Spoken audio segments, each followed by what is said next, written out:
Richard Miller here, coming in, beaming in from the experiment. And guess who's with us? Lisa Muser. Hi, Lisa. Hey, Richard. One time it seemed like there was a scarcity of making movies, and now there's an abundance of them. Yeah, everywhere. Everyone's in interviews. Everybody's a movie star. So it depends, like, I'm using these talks to try to explain what maybe is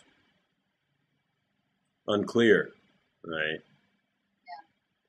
And then sometimes I more or less expound, and then I ask whoever's here with me, how they get it, or what's their interpretation of the experiment, or what's happening for them. And then if they get it, like Tony kind of got it, nothing, he just kept saying, yeah. So then we didn't really get much into Tony, and I used it more to tell my story or tell what was happening, or, just to discover. Because as I speak, as I think, as we talk, I realize really what this is all about. And it's pretty simple, actually. And then I realize more about, you and more about me. And how we all have our ways of being, and we bring that to the table as the best we can. And it's always relative, right? No matter who I am or who you are, we could be deeper into ourselves. Yeah. So then there's really no reason to hold back and say, like, I've already arrived, or... Right. Yeah, absolutely. Unless you really believe that one, you want to take it somewhere. Yeah, it's all relative.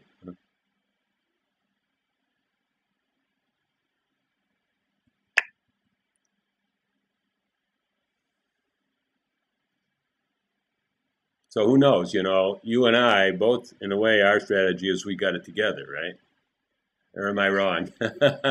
So we're kind of like twins. Wait, what? We're twins. We got it together, right? Oh, we do? I don't know. I'm just guessing. I'll play along. We come across like, all right, what do you want to know? I'll tell you. Yeah, I don't know if I'd say that. Maybe that's better for you. I'm just guessing, No, I don't think that's true for me so much. Although, in some moments I might feel that way, but I wouldn't say in general, no. I don't actually know what that means, but... Okay, let's just put it this way now.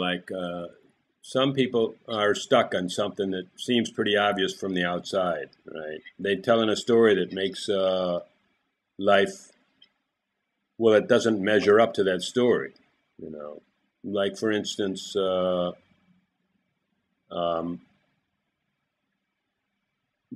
when we started with Sheila, she had a story that she shouldn't be in contraction anymore if she was getting it, and we said, "Well, okay, that's a rough story too. So let's just say that you can be in contraction." Then all of a sudden, poof! Oh boy, that's cool. Now I can do contraction. Right? Yeah, there's nothing wrong with contraction. Yeah, especially when we're watching it. Actually kind of where the good stuff is. So then, in other words, in a way, I'm doing a clearing session in some sessions, right? Yep. And then it seems like somebody has to admit something, right? Because you can't do a clearing session on a hypothetical. You got to do it on what's irking me, or where I seem to be stuck, And that's not really what I'm up to. I'm not going to do a clearing session with everyone, but that's one possibility, right? Not the whole session, but if there's something that seems sticky, then, because we're saying that your feelings in your body, this is our model, right? And we're not trying to prove anything. Our model is the feelings in your body have to do with the story you're telling yourself, and we call it the long, dark tunnel story. That where we're up against something that we believe is real, right? because otherwise we would recreate it or something if it was flexible. And then we have to just meet that. We keep meeting it, right? And then we've got spiritual speak that says we have to accept it and stuff like that, and we have to feel into it and all that stuff. And it could be just that it's an assumption we made. Yeah, actually, it's funny that you said that because that's something that irks me. I was thinking today, like, okay, what is it that irks me? Like, what can I, like, of all the emails that I got from you, I was like, what kind of irks me about these emails that I get from Richard sometimes? Him going poke, poke, poke, poke. And the one thing that, I felt into it and nothing really held, but the one thing that held a little bit is it irked me my story was that you had assumptions. And it was interesting because today I saw that I had did the same thing. I had made an assumption about my husband, and I saw that play out, and I was like, oh, of course I get mad at somebody else when I think they have assumptions because, I do that too. I make assumptions I assume that he knew something, and I didn't slow down enough to check in with him, and I was just kind of full steam ahead with a plan I had, and just kind of let it out. And he had a little bit of reaction to it, real subtle, and I was watching it, and I was like, oh, that's because I had an assumption. Okay, can I go a little deeper into that one? Sure. See, I'm talking about everything we know is an assumption. Every last thing we know. There's not one thing that's not an assumption, I'm not talking about making an assumption about another person or about a situation. I just mean everything that we say, science, our bodies, nature, the cosmos, the universe, the macro, the micro, every last thing is a descriptor that we laid over reality, hoping that it gets kind of close to it, right? And then as Newton gets replaced by quantum or whatever happens, we say, well, we didn't have it that good before, but now we got it, right? Now it's right. So then I'm just saying, like, if everything's an assumption and we can hold it kind of lightly like that, we can have a wait and see attitude, right? Right. Yeah. I see what you're saying. I think I was just using the word in a different way. Yeah. But, in a normal way, kind of you were using it. Yeah. Okay, I'll just give one more illustration because a couple of days ago I talked to Tony and I said, and it started out and I said, maybe, now it's just musing, right? I said, maybe what really the other is an irritant, right? Uh-huh. Okay. Because like if we weren't somehow graded upon, we wouldn't even recognize another, right? We wouldn't have another, right? And so something happens, and then we can say no. And so then he assumed right away that I meant irritated in the way, like, yeah, sometimes I'm irritated by people in a normal kind of way of talking. And I just meant, whoa, hey, how about it? Maybe we are irritants, and then when we get along with our husband or something, and we say we don't irritate each other, it's because we backed off, right? We've got our underground agreements where we don't touch this territory, he doesn't touch that territory, plum. So then that's not really a full-blown even relationship, it's kind of like a business. Yeah, it doesn't have full integrity. Yeah, whatever that means. We don't have to say it should. We don't have to say it should, but that's a good way to say it, though. But we don't have to say it should be any different because, nobody's saying that we have to live a life of full-on, full-blown no me or, like no time or, we could all call all of that stuff a little bit less integrity. But anyhow, we live our life with something real here and a whole lot of concepts about it. And then that's just okay. Right? At least in the experiment, it certainly is okay because we're doing the whole thing called being friendly to yourself. Yeah. Yeah, that's a good game changer. Being friendly to yourself. Yeah. We're trying to say there's choice, choice where you don't always find it. And so then that'll be something new, right? Because it'll give us more flexibility and we'll kind of be able to move off of things that, well, again, are irritating, which are thoughts or emotions, right? Or activities too. We might be in mindless activities that are somehow grating us, and if we don't seem to have a choice about it, well, then we're robots. But if we seem to, and we're trying to say, okay, in the experiment, you'll discover choice. So then, if you really look at the definition of choice, it means there's got to be two things there, right? At least two, right? Otherwise, what are you going to choose? And maybe there should be five or a whole bunch of them, They got to have options. And in order for options to happen, you can't move on the first thing that pops in your mind. Because if you're always moving on the first thing, then there's no second thing there for you to choose, right? And so then choice, just by definition, means pause and don't move on the first thing. Yeah, to be honest with you, I don't know. For me, it really doesn't matter whether there's choice or not. Ultimately, I just noticed that I can have pause. It seems like I can have pause. It seems that I can choose to pause. It seems that way. And that's good enough for me, Well, that's a choice right there. But I mean, okay, there's a choice with not two things, right? But I mean, okay, that's a choice to not run with something, right? And if you can choose to not run with something, then that something is not overbearing. Because if it's overbearing, then you have to run with it, right? And overbearing means it is just laced with meaning. It's full of meaning, and gotta go for that. So then you're holding meaning kind of lightly if you're able to pause, right? Would that make sense? Is that a good pointer? I'm following you. Yeah. So, well, I think I'm following you. Yeah. Well, give me a recapitulation. Yeah. Well, what I'm not sure about exactly is if you're saying, so it seemed like you're talking about urgency. Is that when you were saying there's something there, or like the urgent, some kind of urgent, and you're saying, well, that's what I'm not clear on. So first, was that true? Like there's, okay, what you were describing, is that urgency? Well, that just means urgency is made out of meaning. I'm saying it's kind of a declaration, right? You can maybe find that it is also real too.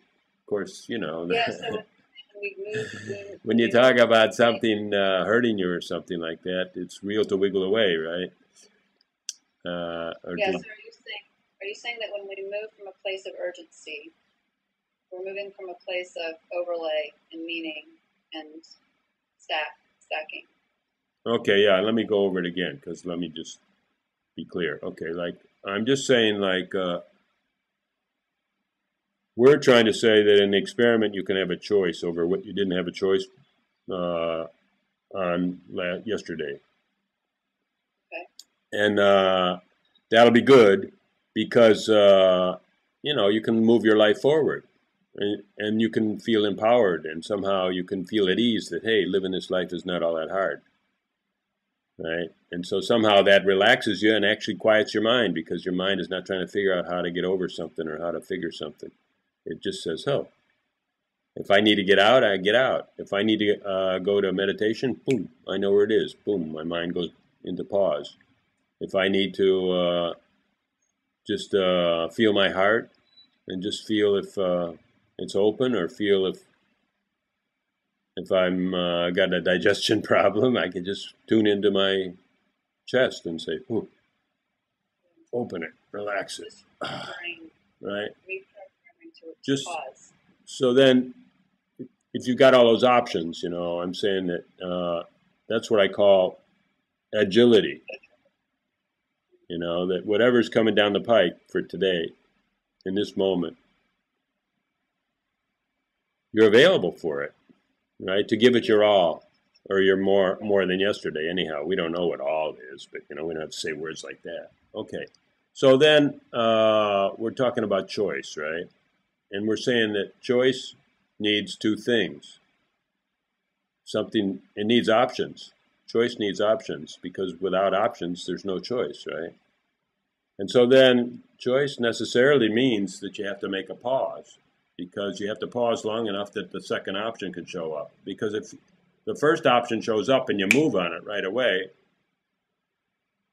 you never give a chance for a choice, because there's never a second option, right? I'm saying second, but you can even have 10, I mean, if following what you're saying. You are? Yeah. Yep. And so then, let's see. So then I'm saying choice requires a pause, and when we say pause, we call it the gap, Yeah. And some people are making confusion out of the gap, saying that the gap is a space between what and what, A gap is a space in your action. It's a pause, in your thought, in your emotion.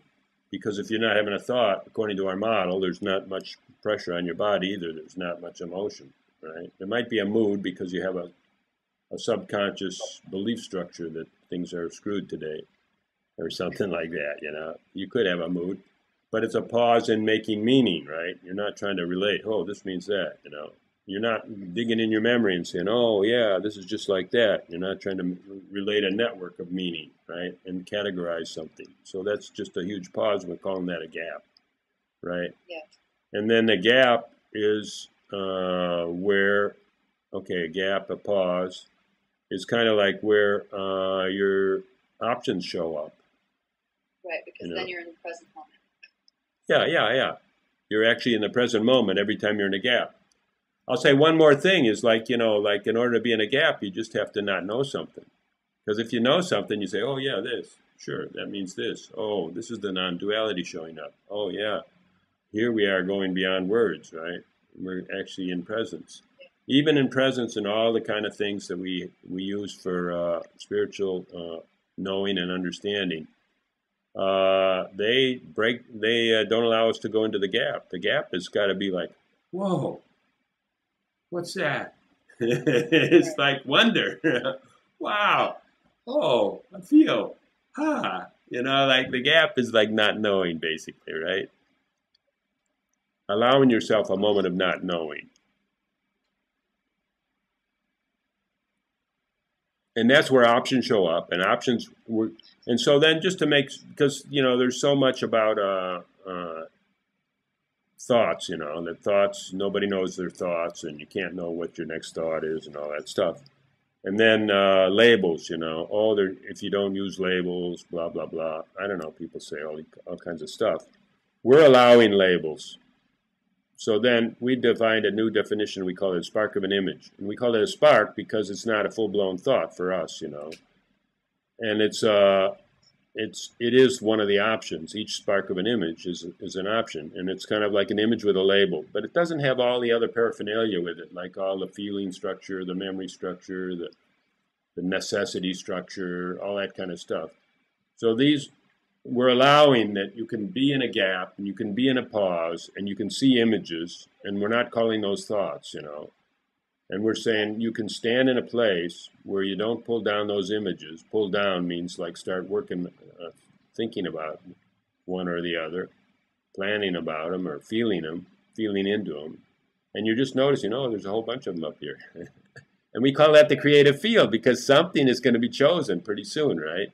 Something's going to be thought about. Something's going to be acted upon. Something's going to be felt about, And this is the moment you can choose in this creative field, and then that happens in the gap, and then you notice the sparks of images, and you don't go for them, and we're not trying to say you need to longer is better or anything like that, of not going for it, but you just realize when you find the different choices there and say, oh yeah, right. Okay, so then I'll make one more example. I should ask you something by now. I'm talking too much, but I'll just keep going. Like, for instance, like there's all kinds of things up there. I always go up, this is how I model it. yeah. And some of them are about tomorrow. Like, okay, I just went on a big long flight, just last week I got back. So then I could have been thinking, oh my God, I got to pack my suitcase. It's a mess. What'll I take? No, I didn't do any of that. I didn't run those thoughts, those sparks of images. I just left up there and says, well, usually 2 hours is enough. I'll just do it before on the day, I don't face it. Oh, I got to go on a long flight. I got to get to the airport. How am I going to get to the airport? Oh, who's going to take me? This, blah, blah, blah. Oh, this is going to be a painful flight. I won't be able to sleep. How long's my layover anyhow? No, I didn't go for any of those sparks of images. I don't even go for them even when I'm on a taxi, even when I'm in the airport. I don't think, oh, where's the landing gate or anything like that. I only go on what's now, right? And of course, I don't go anything in the past. All those sparks, I don't run any of that stuff, right? So this is like an example of how you can choose Come up, but your own thinking, right? Yeah, the sparks are there. The spark of an image is there. But, okay, for whatever reason, I could go into that, but I'm not going to go into that right now. For whatever reason, I don't run ones that are not now, right? Yeah. So then, how's that being clear? It's clear. Yeah. I could see how, like today, there was a time when I was seeing, I was trying to plan the day, had lots of things moving around in it, and so there was those kind of images that came in, and at times I gave them attention, and at times I didn't. So I can see how I often don't, but sometimes do. Yeah. So you're probably a natural, right? You're kind of a natural at this, but it's still there's still a payback to talking about it, because then you can just say, "Oh yeah, I know how to do that." Actually, Yeah, but it doesn't mean I have to do it. Yeah, well, it doesn't always happen, but so in other words, all we're trying to say is where's choice? Because some people say there's no choice. I've never had a choice about anything. I'm always doing what I don't want to, right? Yeah. And we're trying to show where it is, right? Yeah. It once you slow things down, then it definitely seems that there is one. And I don't care about if it's really 100% true or not, because it just seems like it is. And yeah, there's no 100%. We don't need any 100% whatsoever in an experiment. Yeah, just from my own personal experience, when they're slowing down or stopping even, and noticing, and seeing the images and seeing even the words or thoughts and feeling whatever sensation is there, seems to shift a lot of things for sure. So it's like a cascading effect. So it seems like from that choice, a whole, outcome is shifted. Yeah, your context is totally different, right? And then all the available options just flower from there. It's huge. Yeah, for sure. Yeah. And of course, the experiment is about doing that every day. Right. And then that's why I say you get hooked on it, and then you'll just never go anywhere else. Like there's no way I could ever start running the future, or running the past, or. The contrast is noticeable then, because you experience the presence. The more you experience it, the more you feel when it's not there. Yeah. Say that once more now. The more that you're in presence and moving from that place, the more obvious it is when you're not doing that. Exactly. The contrast becomes very apparent. Exactly. That becomes a perpetual reminder. Yeah. Not all the time, but it doesn't even matter, because once you have such a facility, you're not as scared of getting lost, because you're not lost. You know where the address of the gate. Okay, so I asked some questions to some people, right, and they said, "Well, look, I haven't prepared an answer on that. I wasn't thinking about that." And I said, "Well, actually, life has no preparation. Concepts have preparation and stuff, but life has no preparation. You just go to the gap, and the answer's there. And if there's none there, then just say there's no answer on that one, you know, and be patient. And they said, "Oh yeah, I know the gap," and they said the gap is very intelligent, but doesn't speak a lot. I says the gap says everything, but just be patient. You know, it doesn't say it on your time schedule. Right.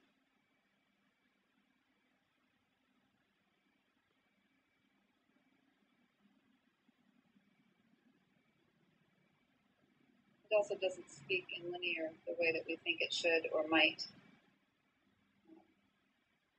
Sometimes words aren't even there. It's just a vibration. It's very nonlinear, so it can be a little bit, I don't know, different, I suppose. Yeah. Well, I mean, like, okay, like all that stuff's there for sure, you know, that we don't know what it is, and all the mysteries of our own life that we don't even know, because Right. like we're always doing it our way, right? We're always paying attention to what we knew yesterday, right? And so then uh, we have no clue exactly what's missing because that's called unconscious, and it could be like 100, and it could be a gajillion that's missing, right? We don't know what the end point. There's no end point, right? So then, that yeah, all that mystery's there, and the words can be put to everything. You know, it's kind of it doesn't have to, but it can be useful. It's not that the words are not there, right? But again, I think patience.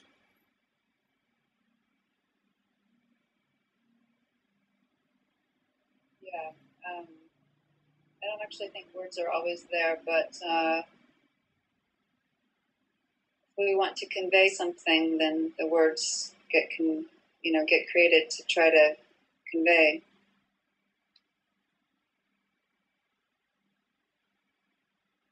We do our best then with what we've got to explain what's not always explainable. Yeah.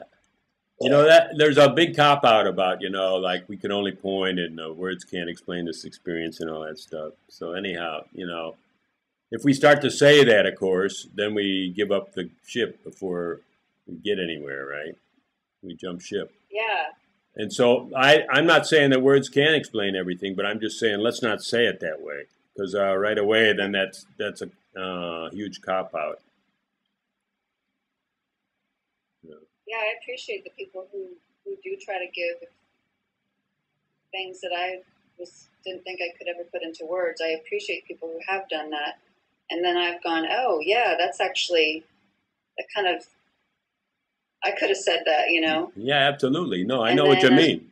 Because, like, that's the value of some, if they're, the value of teachers maybe, or gurus or whatever, is that yeah, when we say resonance and all that, we know all that stuff, right? Except we don't know how to say it, right? And when they say it, whoosh, we think, yeah, we're reminded, yeah, oh, yeah, that. Of course I know that. But we never knew how to say it. So something in the words actually is releasing, right?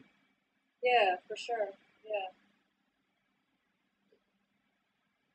yeah. The words are relaying almost something that can be like viscerally experienced, and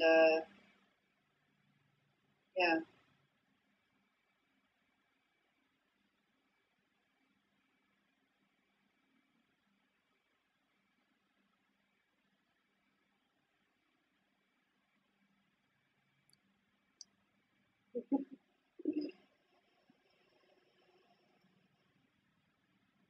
So sometimes feeling good is a mystery, right? Sometimes it's like feeling good is a mystery, and then I don't know. And also, as a mystery is like why we run on certain behaviors. It's kind of like there's a masking going on of feeling bad. So feeling good's a mystery. Like how the heck did we ever get here this one time this week? And feeling bad is a mystery in that something's cooking in my belly, but it makes me want to light up a cigarette or something, right? Yeah, And I don't have a clue what that link is, right? So both the something good and the something bad, we don't really, there's no understanding about that. feeling good and feeling bad, right? Sometimes it seems like there can be understanding given to those things, but Well, maybe it's a general statement about world populations or something, or all my friends, of course, they're not so good at it, right? Yeah, I understand some. But anyhow, you know what I mean, though, right? There's a limited. It seems like there's a limited understanding a lot the way a lot of people explain their lives. yeah, in general, I think that uh, yeah, there's more that we don't know than we do know. Yeah. So then the premise of the experiment is that we're gonna show you some of those things, right? We're gonna show you what feeling bad is and what it's doing to you, and we're gonna show you where feeling good is and how to do it often, right? Now, I mean, some people don't like when I say that because they think, "Oh my God, how do you know all that?" And nobody, you know, why do you make those promises? And I do it because I know where those things are, you know. Yeah, because you've done the experiment on yourself.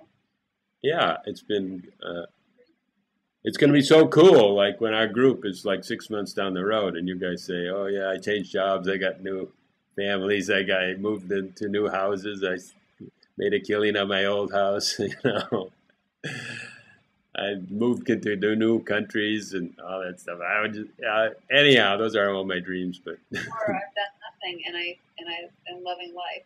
yeah, how about that? Right, Yeah. everything's a mystery. I just see the mystery in everything. Yeah, it can be very simple, you know. Yeah. So the model we got is that what you tell yourself is you're feeling good or feeling bad. Uh, and then it doesn't have to be conscious, like Yeah. these are the words I'm saying, but it is what you're somehow believing, which is like, what is it? It's the collective worldview or something you've adopted or imitated, or we just live in the soup. So then, you know, and that's our model that, you know, and we're out to prove it because we're doing an experiment. We're not trying to develop a new philosophy or declare that that's a truth. We're just out to empirically demonstrate it, not even prove it, just demonstrate it. And we're wanting to demonstrate that day by day. Right. Yeah. You know. And I've even expressed doubts that that's really the formula that your thoughts create your feelings. I just think that both of your thoughts and feelings might even just be the same thing. And then, but somehow either one of those access points, because okay, we talk about restoring and all that stuff, you know. And then some people say, well, I didn't even restore, but I just relaxed, you know. And then in a way that's a restoring because when you see that something's not true, when you state what is irking you, and you realize, oh, that's an old hat, that's old stuff, that's obsolete, then there's a less of a story, right? So any difference in that story makes a new feeling. And then the other day, Tony was just saying, I'm more and more present, like I'm talking to someone, I want to be centered with them, and I realize, oh, my shoulders are up. Oh. Yeah.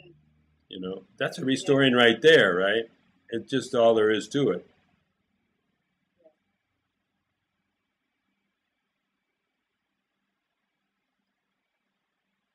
So there's a definitely, what you're just saying is that there's a link between thought and sensation, is all. Right. Yeah.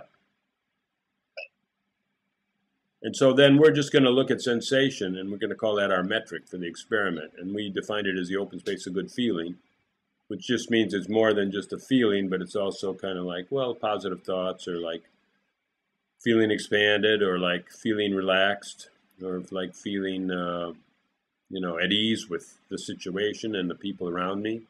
And then feeling also like, I don't want to, what's the right word? Facilitated or something, you know. I don't want to say in control, but somehow not, neither are you kind of at effect or victimized by it, you know. Just feeling your own empowerment is somehow, it feels good, right? And it's an opening, it's part of the opening.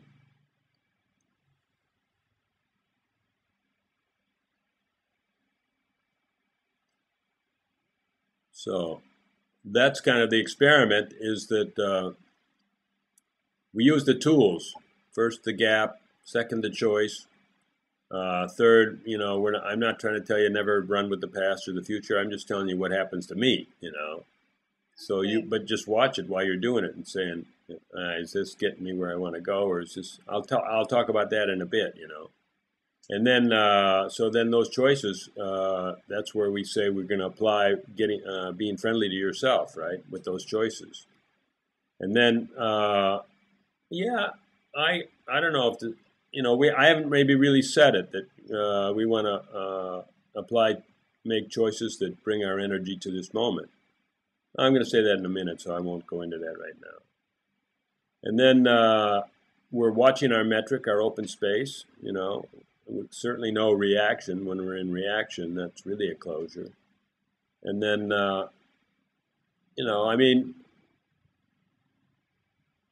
certainly in my life for a long time, I thought closure and reaction and tension and contraction were good things, because I felt them as strength. That I'm a tough cookie, And you got to get over that one,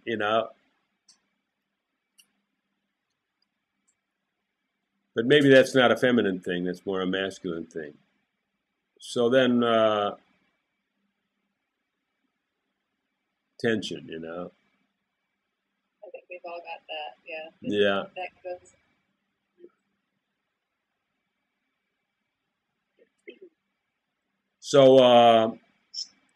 So then we choose to stay open, using our metric of openness, right? And we're not trying to build a plastic life out of affirmations. All we're trying to do is meet this moment a little bit more open than yesterday. And just to see what'll happen, right? See what the magic is, because we're not denying any magic. Whatever the magic is that there's opportunities all over the place, actually, and we see so few of them, right? And once we're more available, more present, more agile, more comfortable, all those opportunities make sense to us, and then our life can unfold in a myriad of ways. And then we need to be comfortable a little bit with the choice mechanisms and stuff, but that's later. For now, all we want to do is kind of like learn the gap, learn that there has to be a pause for more than one thing to show up, so we can choose between number 1 and number 2, and hopefully it'll be number 1 and number 10, because we'll have a facility with pause, right? And in order to do that, we have to not believe in our thoughts too much. Right? Believe that, this one's so important, I got to run on this one right now. And then we just open our life up to a different pace. And then again, I don't know, I think I'm getting repetitive now. What do you think? Maybe you'll give the recapitulation now. Yeah, I think you just, that last sentence was especially good in the sense that you said that, I've forgotten exactly, but basically we create a new pace for our lives. That is a pretty big, that's it. That pace is required almost, that shift of pace is required. And it's what happens too.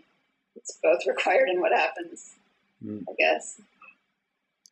Well, the way to do it is to take the urgency out. Uh-huh. Yeah. And urgency is like our definition, right? And urgency is two things, It's like one is danger, but the other is just opportunity. Because we get the belief, how many people have 25 appointments a day, right? And they can give you 5 minutes, or I can't fit you in today, and they have a belief that I'm an important person. And that I'm running this business that takes a lot of work, right? And if I could do 26 things instead of 25, man, I would be upping it, right? I would be upping my effectiveness. Right. And so then that leaves that's another kind of an urgency, right? And that's gap avoidance, basically. It's some kind of fear structure, and I don't know. It's an inadequacy thing. It's all kinds of stuff. Who knows? Maybe you're running a big company and doing 40 things a day, and fine, you know. But I'm talking just to you and me. I'm not talking to that person anyhow. So what do I know? But anyhow, for us, I don't think we need to do it.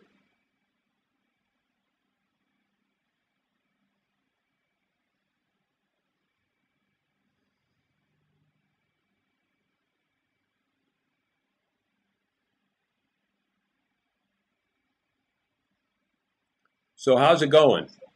I mean, have you been reading the material? Have you been understanding it, or is it just coming more clear now? I think you had a sense about it, but maybe it wasn't crystal clear. Yeah, I think that watching, I'm much more of a visual person, so I've watched the videos and I've done the reading, most of it, and it definitely lines up for me. There's nothing that doesn't make sense or doesn't resonate with some version of my own experience, or yeah, I like it. Yeah, I like it a lot. Yeah. What's it doing for you? What's shifted for you? Um,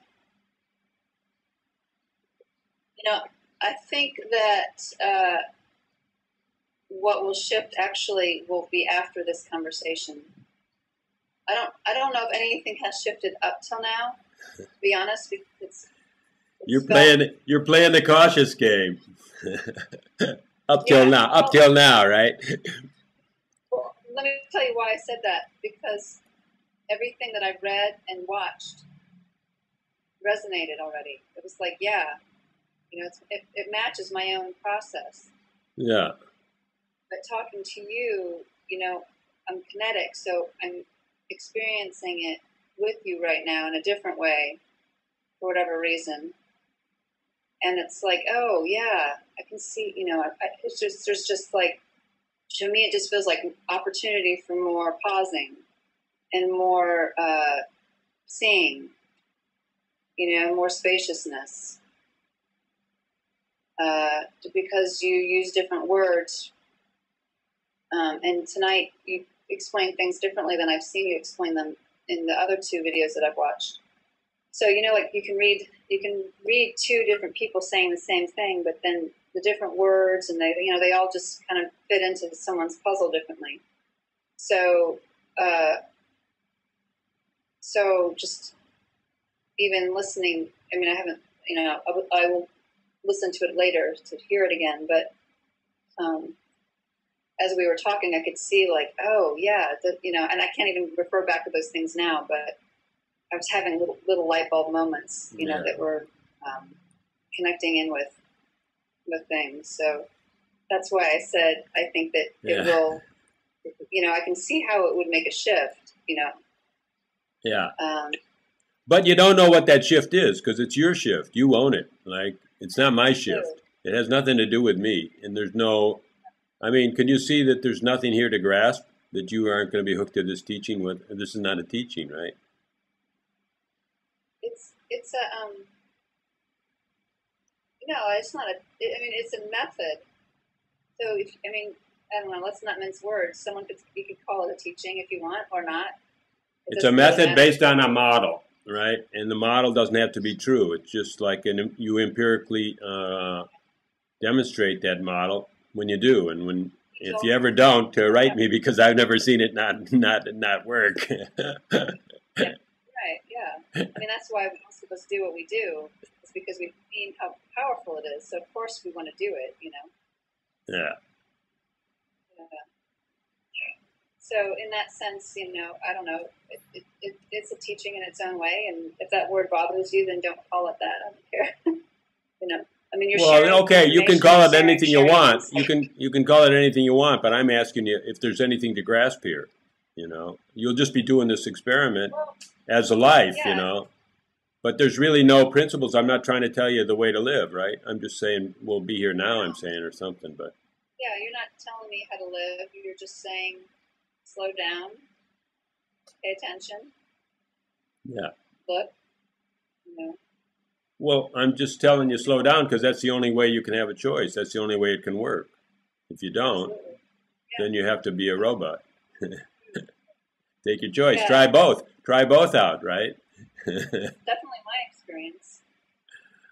So I mean, I'm on board with you all the way on that one. It's definitely my experience. Okay, let's see if I can do this now, because like I was so far, you and me, you know, like the where we're coming from, we you live a pretty balanced life, let's say.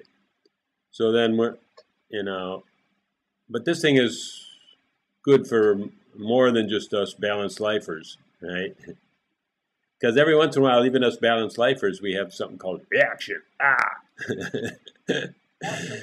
And so then this is good for reaction too, because like when we're talking about, you know, find a gap, check the choice points, and you know one is hot as a pistol because it's that's our reaction, and then that's where you go into kind of like trying to feel for a re-story.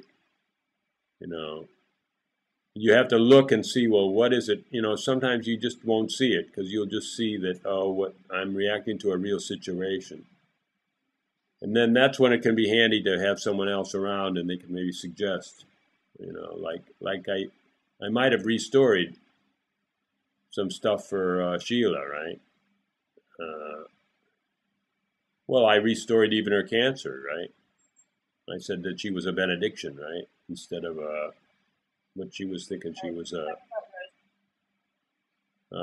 know, deformed. Rosie? Yeah. And so then those are a few restories. Actually, I talked with Jane yesterday, so then I restoried stuff for her. And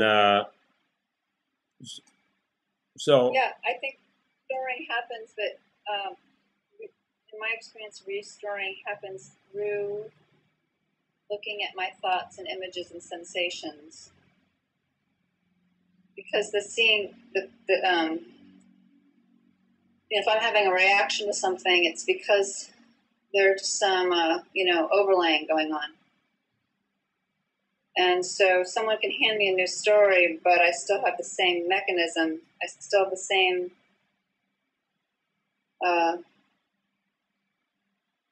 belief systems at work, until I move into the belief systems and they start to shift. You can tell me the re-story all you want, but I won't believe it. It will only last a half an hour or maybe a couple days. I might be flying high and feel great because, Dan, this re-story is awesome. But let me tell you, it's going to come back. No, it won't come back. Now, listen. Tell me, if you want, tell me sometime when you reacted. Tell me what happened. And we'll just take a remote one, that we don't have to really believe in. Well, I mean, I mentioned something this afternoon of how I had basically asked my husband to do something, and he kind of responded a little bit curtly, and I was like, what's up his butt? I mean, it was really subtle, and I didn't say anything, but I was just like thinking, like, what's up his butt? And then later I realized that I had, made some assumptions and had not really connected well with him, communicated well. So I had a reaction of some sort. I mean, I saw through it very quickly. It wasn't like it didn't bowl me over. It wasn't like life or death.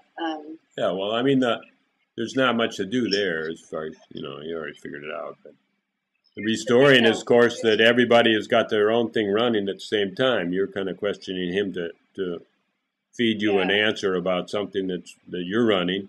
And, of course, he's running something, too, that he's kind of trying to figure his own one out, right? He's not fully available for you, right?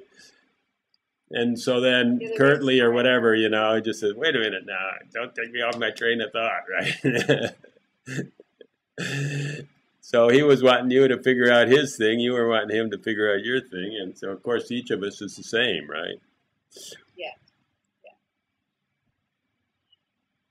And the restoring came for me when I saw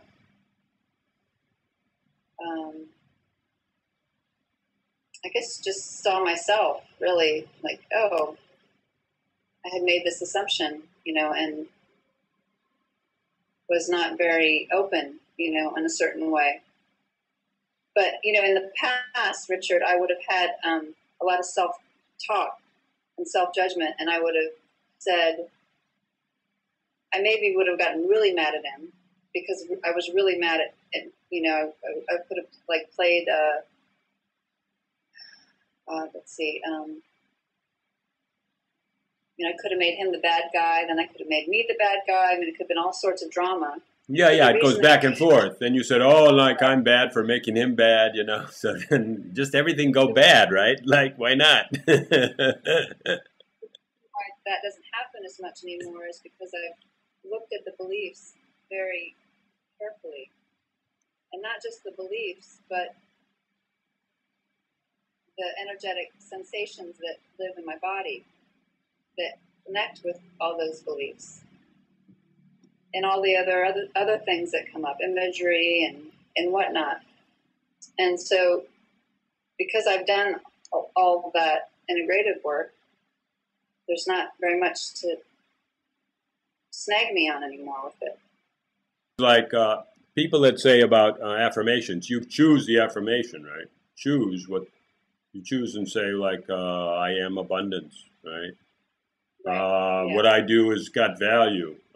People are willing to pay for my, I'll get a raise because I'm actually giving more value to the company than I was yesterday, right? And that people realize this, right? And so in a way, you're empowered to choose. See, but when what we do here in the experiment is do another choose. We peer into the mess and say, where are you choosing the opposite? And then we stop choosing that, see? Because first you have to do deprogramming before you do reprogramming, right? And if you don't do deprogramming, it's like worthless, right? Right, that's my point. That's exactly my point. You have to peel away the crap first. Yeah. And so we give access to that point. Right? Yeah. Maybe not perfectly, but you get a facility with it. You get better and better at it. Right. Yeah.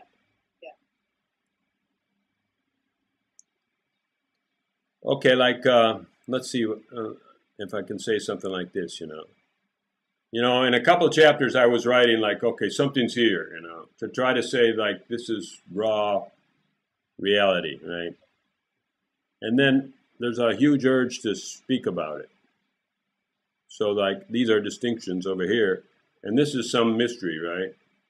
And really, that's the whole universe is a mystery, and that everything we know is like over here, and what we're speaking about, we're describing that mystery, whether we're science, whether we're religion, whether we're, just practical family, whether we're work or commercial, economic. The whole world is trying to describe something.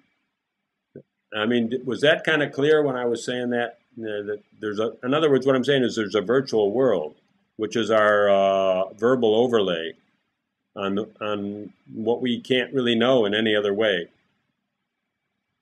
Yeah, I don't remember, Richard. I can't critique that. So now, like, what am I asking? I'm asking, like, I'm making a distinction, basically, saying that, okay, we believe there's a reality, and we believe we know it. But the only way we approach it is through descriptors, which we make up. And we agree with our other fellow man and stuff like that, and with society. And then, okay, some of us have a kind of a spiritual experience or something, and we say, oh, there was no words there. But you still can't know that there wasn't any belief structures because worldviews and stuff are all running underneath. So that we really don't know anything about what is this oneness or any kind of thing like that. We don't need to say oneness, but whatever. The singular unity, life, or essence, we don't really know it through any other way except our virtual verbal descriptors, is what I'm saying.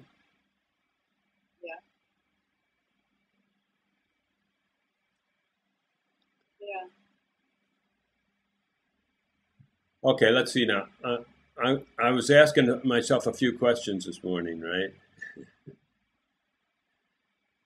And So, so then I says, well, what is life? What is life? So life, I mean, we could say so many things about what life is, right? But basically, what life is like it's a few minutes of being, right? And they're running through my fingers right now. See, because like the now rolls, the rolling now, the minutes are running through my fingers. And these few minutes is actually all I got. I've never had any more than these few minutes in my hand right now. And they're running out right now as the rolling now, they run, and they come back in, more of them come in. But anyhow, out they go. What is life other than that? I mean, is there anything else that life is other than that? I don't know. As far as I know, it's just this.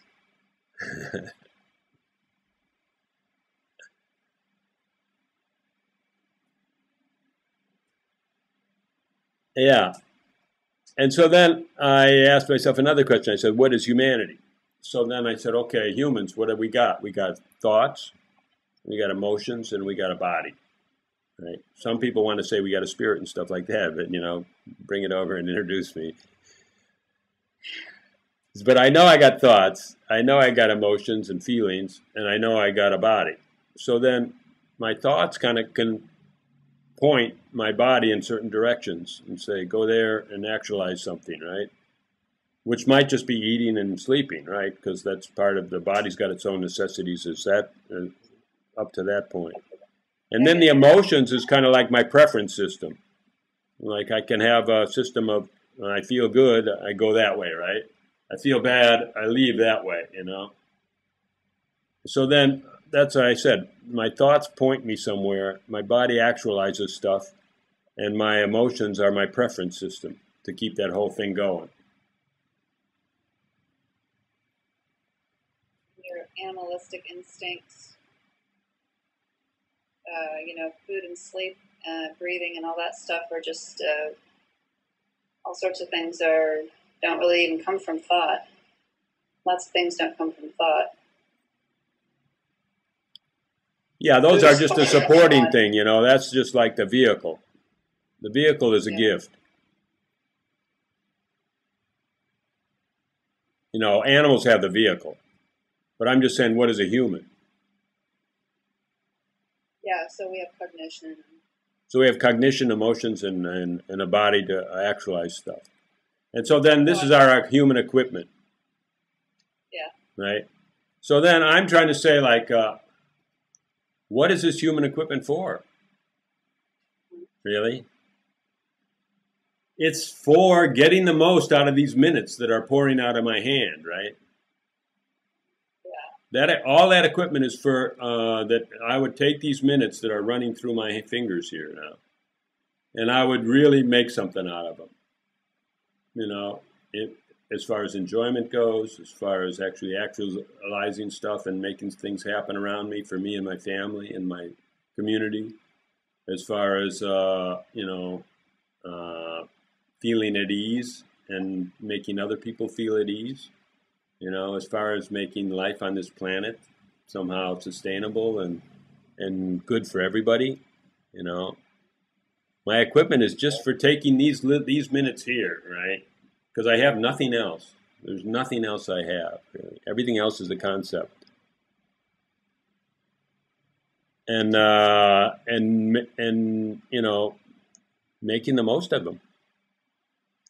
And if we're doing anything whatsoever with our equipment that doesn't do that, I think it's a huge pity, right? We're just mixed up critters, right?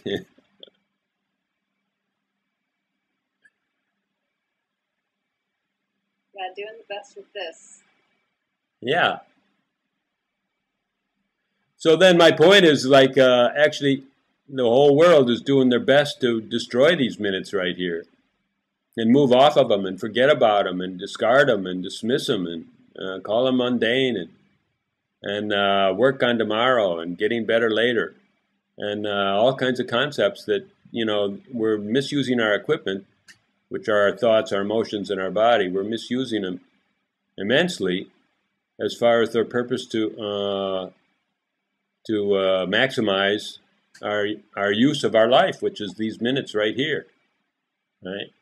And then I don't know if we just see that story and think, whoa, I'm not going to do that anymore. Whenever I remember, I'm certainly going to just build on my minutes right now and get a lot out of them. And this guy Richard, he came along in his 60s and said, "Don't wait, don't wait till that long time. Just do it now." And he's begging you to do it, right? Just totally begging you to take your minutes and just love them, right?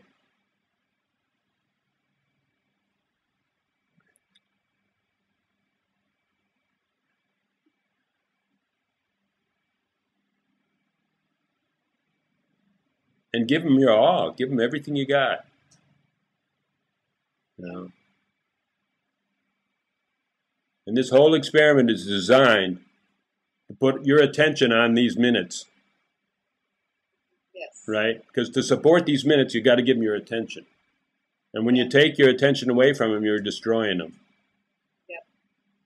And that's all we're doing. This whole thing is like a magic trick, and it's moving your attention onto these. I'm just going to say it again. I'm just putting my hands up there and saying they're only here. It's a little handful, It's not huge. And they're running down through the fingers all the time, Oops, that one got away. I didn't even use it,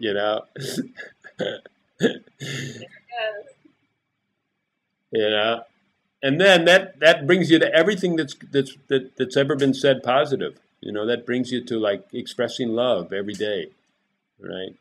Telling those you love how you love them every day. Because you got these minutes right here, and so these are the ones that have. And it gets you to do, like, when am I going to do this? Well, I will when I do. There's no I will when I do. There's only these minutes now. So then somehow you got to get off your butt. Because whatever is saying sit back and wait is bullshit. That is, I don't know who gave it to you, where you got it from. However, that you got hypnotized into that. But disengage is totally, totally anti-life.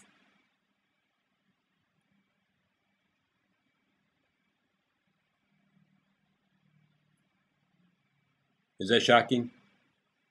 No.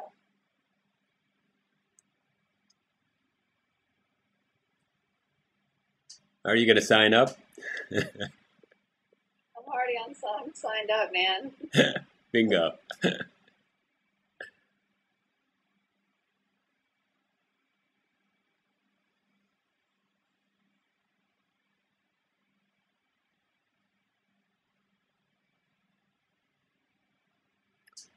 Can you see that when you get really a taste of this, that there'll be no other way in your life? You can never be another way.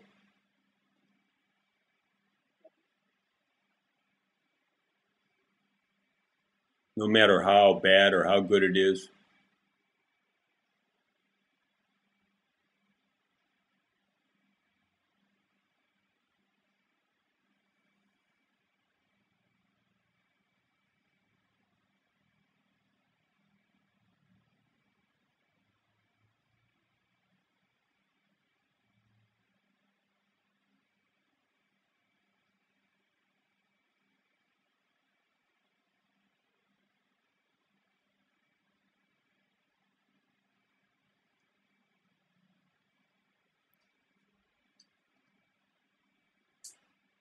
So what do you think? What do you want to say, or what do you want to ask her? Go to the gap and see what's there, or like, what do you want to affirm, or what do you want to testify to, or what do you want to, see what's in the gap there.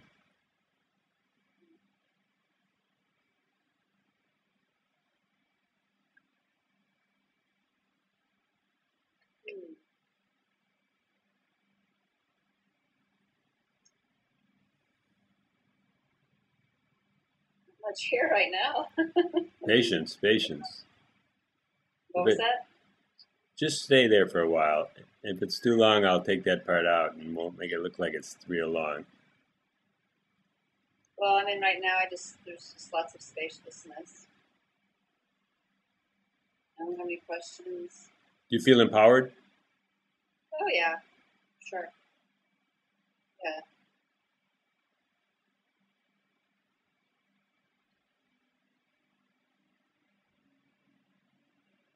yeah. I mean, this is this just resonates fully with my path. So it's like it's just it just it's like it's like loving chocolate and then oh, here's a different brand. It's got a slight different flavor. You taste that? It's like, oh yeah, I love that. You know, they're both chocolate. You know, so I love the just feels like more potential for expansion. You know, Is it difficult? no, it's because I've already been doing it. It's just, I mean, I haven't been doing it per se. You know, I don't know fully what all of it that your experiment entails, all of it, but everything that we've talked about resonates. So it feels like it's just a different way of explaining something that has been my process. I'm just using the word process because I don't know what else to That's say. fine. So it just feels like more possibility.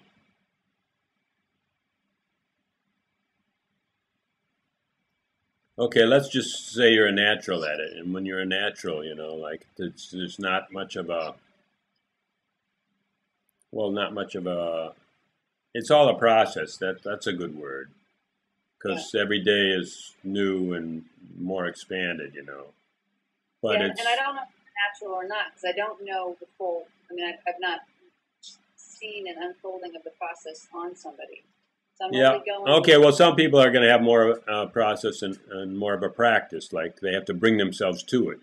But what I'm saying is, like, let's say you're kind of a natural because you know the gap and you can be calm and, well, you have your own ways of calming or seeing through things, which are similar, because that's the only way that it works is to take a look. And but then let's just say there's not so much of a practice of dragging yourself to it and going through the sequence, the steps, and okay, where's the gap? Let me see now. What are the choices? Okay, let me see what would be one that's more Yeah, friendly to myself. All those kind of things. Yeah, that's kind of like the elementary part. That if you're not really understanding, and first you kind of have to kind of drag yourself to that practice, let's say, and then notice the shift, and then just feel it.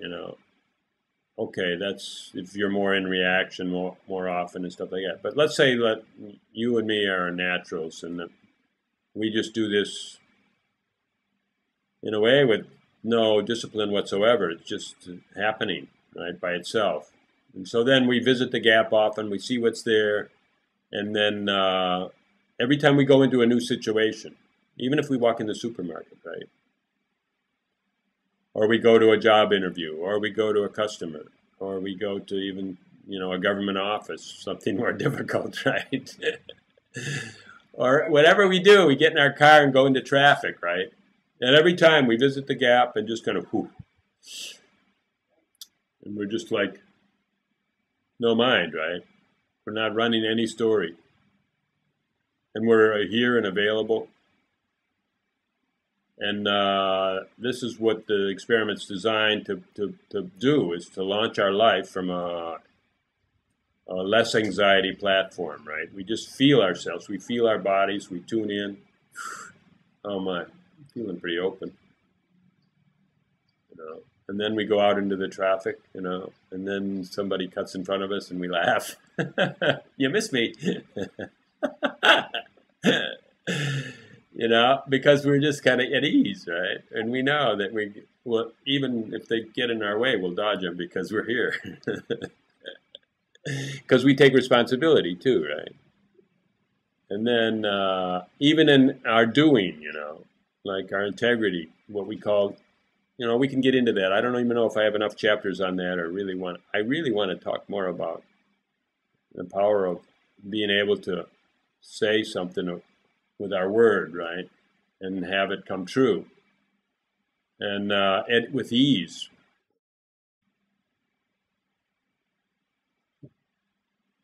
So in our naturalness, there's not really no discipline to it, and then the experiment just goes on, right?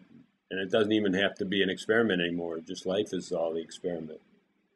So who knows? Maybe you'll just go right to that, and you won't really learn all these sequences. But I think it's useful to put out these steps, right? And then if we ever really do get stuck in some strong reaction, or something strong happens to us, we could be in an accident, somebody could die.